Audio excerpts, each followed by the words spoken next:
A Grande Pirâmide de Gizé é uma das 7 maravilhas do mundo. É um verdadeiro milagre que, mais de 4.000 anos depois de ela ver a luz do dia, ainda esteja nas areias do Egito. Mas você sabia que esse monumento parecia completamente diferente naquela época? Esta obra-prima arquitetônica foi erguida por volta de 2.560 anos antes de Cristo no Planalto de Gizé. Isso fica nos subúrbios de onde fica a cidade do Cairo atualmente. Ela foi a primeira das 3 pirâmides construídas na área que compunha a chamada necrópole dos antigos faraós. A Grande Pirâmide foi concebida como uma tumba para Khufu, a quem você provavelmente conhece como Quéops. Ele foi o segundo monarca da 4ª dinastia, que reinou no Egito por mais de um século durante o período chamado de Reino Antigo. Antes disso, os habitantes locais já enterravam seus reis em urnas especiais chamadas mastabas. Mas foi somente no século 27 a.C. que foi introduzido o conceito de pirâmide com as laterais lisas e uniformemente inclinadas, e Khufu foi quem fez a maior de todas no país. Apenas observe suas proporções. Originalmente ela tinha cerca de 146 metros de altura, enquanto as laterais de sua base tinham mais de 230 metros de largura. Para ser justo, hoje os arranha-céus são tão comuns que até os maiores parecem não impressionar mais ninguém. Então, se você ainda não está deslumbrado, ouça isso. A pirâmide de Khufu permaneceu sendo a estrutura mais alta criada pela mão humana em todo o mundo por mais de 3.800 anos. E não apenas o tamanho era impressionante. Este monumento gigante foi o resultado de um trabalho literalmente enorme, que levou cerca de 20 anos para ser concluído. Era composto por cerca de 2.300.000 de blocos de pedra e cada um deles tinha um peso médio de mais de 2 toneladas. De fato, essas lajes variavam em tamanho e material. Por exemplo, a seção principal, a Câmara do Rei, foi construída com enormes pedaços de granito vermelho. E quero dizer enorme porque alguns deles pesavam até 80 toneladas. Eles eram tão pesados que podiam suportar a pressão dos compartimentos superiores. Quanto à câmara em si, é onde fica o sarcófago do faraó Khufu, que, por sinal, também foi feito dessa rocha notavelmente sólida. Mas os principais materiais usados durante a construção foram diferentes tipos de calcário. A cobertura exterior que você pode ver hoje em dia foi feita com calcário escuro, que tinha uma cor de enferrujado e era considerado de menor qualidade. Além disso, os tijolos escolhidos para essa camada eram robustos e de forma bastante irregular. Não tem como o local de enterro de qualquer soberano que se preze se parecer com isso. Se você também está confuso, espere, há uma explicação realmente razoável. Essas longas fileiras de lajes irregulares, que se assemelham a pirâmides escalonadas em vez das habituais, eram na verdade o revestimento interno ou o núcleo. Talvez não devêssemos vê-lo. Eu sei que é difícil de acreditar, mas nos tempos antigos, a cripta era fascinantemente branca. Na verdade, ela era revestida com calcário branco brilhante. Foi isso que inicialmente formou a camada externa da pirâmide. As chamadas pedras de revestimento foram cortadas com precisão para que a estrutura tivesse uma superfície plana e inclinada. Cada uma delas tinha que ter inclinação em um ângulo de cerca de 52 graus.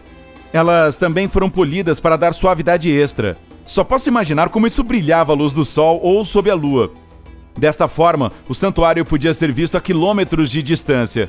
Mas o que pode ter acontecido com ele? Bem, em 1303 d.C., um grande terremoto atingiu Creta. Os tremores chegaram a territórios distantes da ilha grega, incluindo os atuais Chipre, Turquia e Egito. Os abalos foram tão fortes que danificaram gravemente outra maravilha do mundo, o Farol de Alexandria. O Cairo também foi afetado, assim como a Grande Pirâmide. Felizmente, ela não foi danificada completamente, mas muitos dos blocos de revestimento cederam e acabaram caindo no chão. Meio século depois, o sultão An-Nasir Hassan, que governava o país na época, levou as pedras para o Cairo.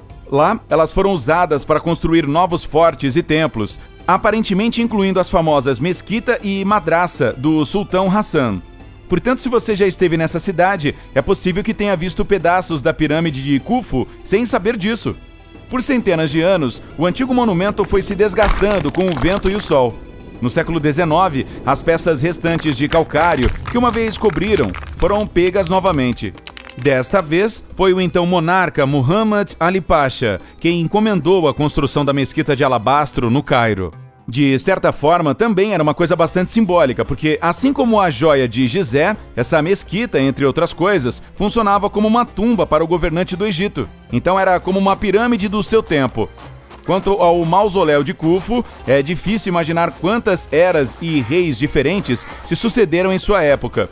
E se você pudesse viajar no tempo para qualquer período que quisesse, qual escolheria? Conte pra gente nos comentários. Muitos aventureiros que exploraram o local mais tarde encontraram grandes pilhas de detritos estranhos ao pé da pirâmide.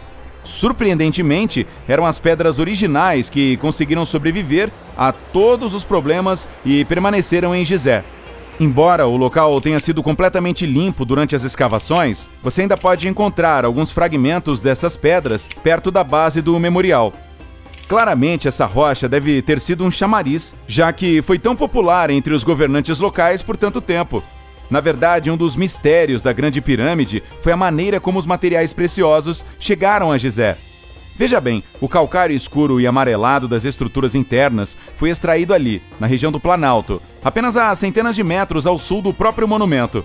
Mas as finas pedras brancas realmente valorizadas vieram de muito longe. Elas foram extraídas em Tura, localizada na margem oposta do Nilo, a cerca de 13 quilômetros da necrópole. E lembra do granito usado na Câmara do Rei? Ele foi trazido de uma pedreira ainda mais distante, em Aswan, que fica a mais de 800 quilômetros de distância.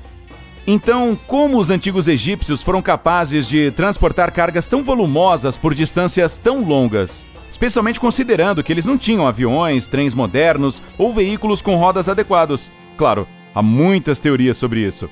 É provável que os trabalhadores colocassem as pedras em trenós de madeira para movê-las para mais perto do local da construção. Cientistas da Universidade de Amsterdã descobriram que para arrastar o trenó sobre a areia, eles derramavam um pouco de água na frente dele. O grão úmido é muito mais duro que o seco, o que diminui bastante o atrito e permite reduzir pela metade a força de tração necessária. Mas antes de transportar a carga assim, eles a enviavam pelo Nilo por barcos. Hoje, o rio corre a alguns quilômetros de Gizé. O arqueólogo americano Mark Lerner descobriu que, graças a uma técnica curiosa, as barcaças antigas podiam se aproximar das pirâmides muito mais facilmente do que agora. Os egípcios provavelmente mudaram a paisagem daquele lugar, cavando canais que ligavam o Nilo ao Planalto. Ele também encontrou os restos de um porto antigo perto da necrópole. Existem evidências de que os marinheiros poderiam parar por lá para deixar a carga, enquanto os trabalhadores que construíram as pirâmides poderiam morar ali. A escavação desse porto também confirmou a ideia de que as pessoas que trabalharam na construção da pirâmide eram, apesar da crença popular, funcionários qualificados e bem remunerados. Eles desfrutavam de uma boa dieta, com porções regulares de carne bovina e recebiam cuidados de saúde decentes. Este não seria o caso se a força de trabalho consistisse em servidores que eram forçados a fazê-lo. Seja qual for o caso, os egípcios certamente não pouparam esforços ou despesas para prestar homenagem ao seu governante. Aproximadamente 8.000 toneladas de granito e 5,5 milhões de toneladas de calcário foram utilizadas. Não é à toa que o peso total de todo o edifício foi de cerca de 6 milhões de toneladas, sem falar nas 500.000 toneladas de argamassa que preenchem o espaço entre as pedras, mantendo-as firmemente unidas. Este composto único é mais um mistério da pirâmide. Embora provavelmente tenha sido feito com gesso, os pesquisadores ainda não foram capazes de recriá-lo completamente. Mas uma coisa é certa, o material é tão resistente quanto os blocos, e continua cumprindo sua tarefa milhares de anos depois. Ei, se aprendeu algo novo hoje, curta este vídeo e o compartilhe com seus amigos. E aqui estão alguns outros vídeos legais para você aproveitar. Basta clicar à esquerda ou à direita e permanecer no lado incrível da vida.